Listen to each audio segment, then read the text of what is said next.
بسم اللہ الرحمن الرحیم۔ اسلامی شریعت کے مصادر اور اس کے دلائل میں قرآن کریم، حدیث شریف کے بعد تیسرا نمبر اجماع امت کا ہے۔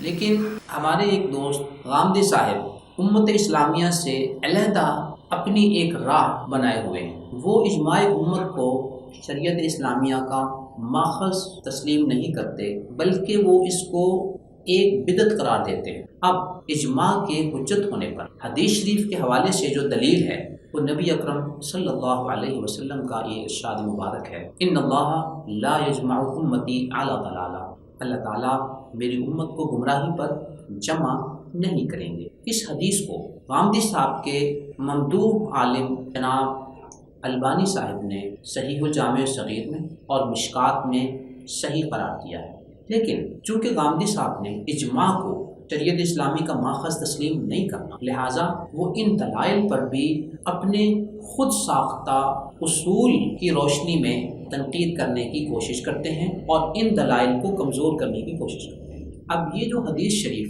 جس کو البانی صاحب نے صحیح قرار دیا، اس کے بارے میں غامدی صاحب نے ایک خود ساختہ اصول بنایا، جیسے کہ آپ ان کی کتاب مقامات کے صفحہ 160 پہ دیکھ رہے ہیں کہ وہ اس روایت کے بارے میں کہتے ہیں کہ اگرچہ ایک کمزور روایت ہے اور اسی بنا پر حدیث کی امہات کتب یعنی بخاری، مسلم اور موطا میں سے کسی میں بھی جگہ نہ پا سکی، تو گویا وہ یہ اصول بناتے ہیں کہ چونکہ یہ روایت موطا میں نہیں ہے، بخاری میں نہیں ہے، مسلم میں نہیں ہے، لہٰذا یہ روایت کمزور ہے۔ یہ ایک عجیب سا ان کا نظریہ ہے۔ وہ ایک قدم بھی اپنے اس خود ساختہ اصول کی پاسداری نہیں کر سکتے۔ اس کے لیے آپ انہیں کی کتابوں کو دیکھیں، پرکھیں، تو آپ کو اندازہ ہوگا کہ وہ قدم قدم پر اپنے اس اصول کو نظر انداز کر رہے ہیں۔ اسکرین پہ دیکھیے ذرا ان کی کتاب میزان کا صفحہ 289 اس صفحے پر انہوں نے کل 14 حوالے دیے ہیں۔ ان 14 میں سے 6 حوالے وہ ہیں کہ جو بخاری،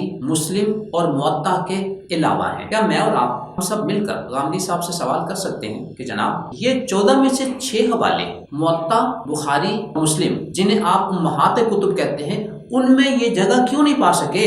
اگر ان اللہ لا یجمع امتی علی ضلالہ بخاری، مسلم، موطا میں جگہ نہیں پا سکی تو آپ اس سے یہ استدلال کرتے ہیں کہ یہ کمزور ہے، تو آپ کے 14 میں سے 6 حوالے یہ کیسے مضبوط ہو گئے، کیسے قوی ہو گئے، کیسے آپ نے ان سے استدلال کر لیا؟ مزید آپ صفحہ نمبر 290 دیکھیے میزان کا، اس میں صفحہ 290 پر انہوں نے 13 حوالے دیے ہیں۔ ان 13 میں سے 6 حوالے وہ ہیں کہ جو موطا، بخاری اور مسلم کے نہیں ہیں۔ تو کیا غامدی صاحب کے اصول کے مطابق ہم ان سے پوچھ سکتے ہیں کہ چونکہ یہ 6 حوالے حدیث شریف کے آپ کے مزعومہ امہات کتب میں نہیں ہیں تو کیا یہ کمزور ہیں؟ اگر یہ کمزور نہیں ہیں تو ان اللہ لا یجمع امتی علی ضلالہ اجماع کی روایت وہ کیسے کمزور ہو گئی؟ اور اگر وہ کمزور ہے اس وجہ سے کہ امہات کتب بخاری، مسلم، موطا میں نہیں ہے، تو پھر آپ کے یہ 6 حوالے کیسے جاندار ہو گئے؟ یہ کیسے قوی ہو گئے؟ یہ کیسے آپ نے ان سے استدلال کر لیا؟ کیا یہ عجیب سی ان کی منطق نہیں ہے کہ وہ اپنی منطق پر خود بھی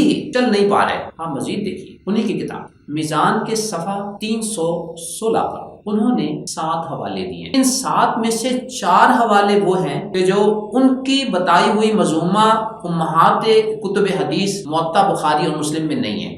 تو کیا اگر ان امہات کتب میں کسی حدیث کا نہ ہونا یہ اس کے کمزور ہونے کی علامت ہے؟ بھئی آپ نے جو 3 حوالے دیے ہیں یہ بھی موطا، بخاری اور مسلم میں نہیں ہیں، تو پھر یہ کیسے قوی ہو گئے؟ یہ کیسے قابل استدلال ہو گئے؟ آپ نے ان کو بطور حوالہ، بطور دلیل کیسے پیش کر دیا؟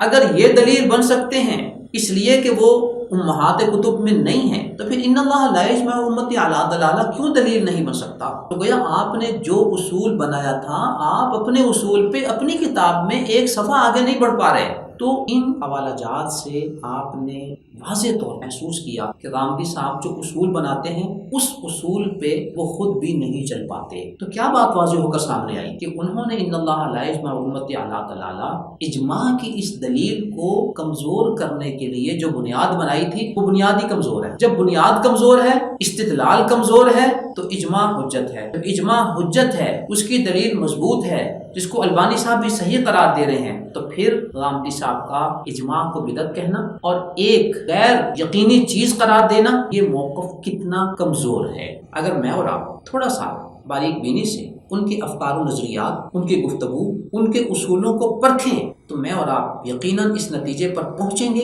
کہ ان کے موقف میں، ان کے اصولوں میں کوئی جان نہیں ہے. لہٰذا ان کے بیان کردہ افکار سے ہمیں احتیاط برتنے کی ضرورت ہے. اللہ تعالیٰ ہمیں امت اسلامیہ کے ساتھ قائم و دائم رکھے، ان سے وابستہ رکھے، اور 15ویں صدی میں ایسے افکار و نظریات جن کے اپنے اندر تضاد اور ٹکراؤ موجود ہے، جن کے اندر خود ٹھہراؤ نہیں ہے، جن کی کوئی علمی بنیاد نہیں ہے، اللہ تعالیٰ ہمیں ان سے دور رکھے اور ان سے محفوظ رکھے.